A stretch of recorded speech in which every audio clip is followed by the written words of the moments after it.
ఈ ఆనియన్స్ ని సైజ్ ని బట్టి చిన్న నుంచి పెద్దగా అరేంజ్ చేయాలి. ఎట్లా చేయొచ్చు? ఇలా అయితే డబ్బులు సంపాదించేది ఎప్పుడో, దుబాయ్ వెళ్ళేది ఎప్పుడో. ఈ ఆనియన్స్ ని సింగిల్ ఆనియన్స్ గా సెపరేట్ చేసి తర్వాత సైజ్ ని బట్టి కంపేర్ చేస్తూ అరేంజ్ చేద్దాం. ఇప్పుడు ఈ ఆనియన్స్ నేను 2 పార్ట్స్ గా డివైడ్ చేస్తా. ఇదొక పార్ట్, ఇదొక పార్ట్. ఇప్పుడు వీటిని కూడా 2 పార్ట్స్ గా స్ప్లిట్ చేస్తా.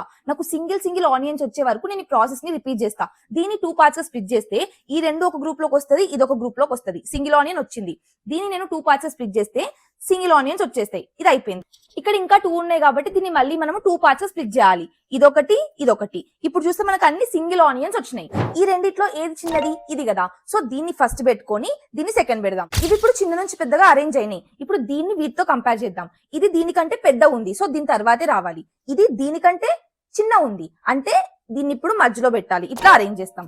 ఈ మూడు ఇప్పుడు చిన్న నుంచి పెద్ద ఉన్నాయి. ఇప్పుడు ఈ పార్ట్ లో ఆనియన్స్ ని కూడా సేమ్ చిన్న నుంచి పెద్దగా అరేంజ్ చేద్దాం. ఫస్ట్ చిన్నది పిక్ చేసుకుందాం, తర్వాత పెద్దది పిక్ చేసుకుంటాం. ఇది కూడా చిన్న నుంచి పెద్ద ఉంది.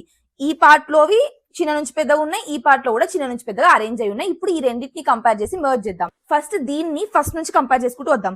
ఇది దీనికంటే చిన్న ఉంది, అంటే దీనికంటే ముందు రావాలి కదా. ఇది సెట్ అయిపోయింది. ఇప్పుడు దీన్ని కంపేర్ చేద్దాం. ఇది దీనికంటే పెద్ద ఉంది, ఇది దీనికంటే పెద్ద ఉంది, ఇది దీనికంటే చిన్న ఉంది, అంటే ఇది ఇక్కడ రావాలి. లాస్ట్ కి మనము ఆనియన్స్ ని చిన్న నుంచి పెద్దగా అరేంజ్ చేసినాం. ఇప్పుడు మనం చేసింది మర్జ్ సార్ట్. నెక్స్ట్ పార్ట్ లో సేమ్ కాన్సెప్ట్ అరే ఎలిమెంట్స్ మీద అప్లై చేద్దాం.